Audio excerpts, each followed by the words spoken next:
Հանրահավաքների բազմամարդությունը տեսել ենք։ Ես էլ եմ մտածել, թե դուք Քիվեստի ինչի չեք հրապարակել։ Տեսել եք դրա համար դուք ստեղ նստած ես ստեղ կանգնած։ Կամ համանախագահողներից ինչի չեք պահանջել այդ փաստաթուղթը եւ եթե այդքան ազգադավ փաստաթուղթ էր ինչի չեք հրապարակել, որտեղ ձեր չի տալիս։ Որովհետեւ Քիվեստով Արցախը Լաչինի միջանցքով միանում էր Հայաստանի Հանրապետությանը։ Այդքան վատնա, լռեք, այդքան վատնա գտեք եւ հրապարակեք եւ դրա համար ժամանակ ունեցել եք։ Պարոն Փաշինյան, ես ձեր մուննաթը չեմ հասկանում այս 5 տարվա։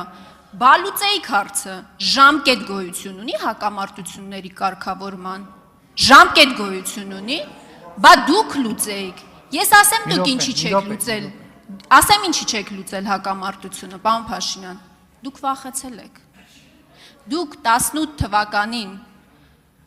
բարձր լեգիտիմություն եք ունեցել, ժողովրդական մեծ սեր եք վայելել եւ դուք վախեցել եք, որ ձեզ կասեն դավաճան ու դրա մասին դուք անգամ նոյեմբերի 9-ից հետո նոյեմբերի 29-ին ավարտում եմ նոյեմբերի 29-ի ձեր գրառման մեջ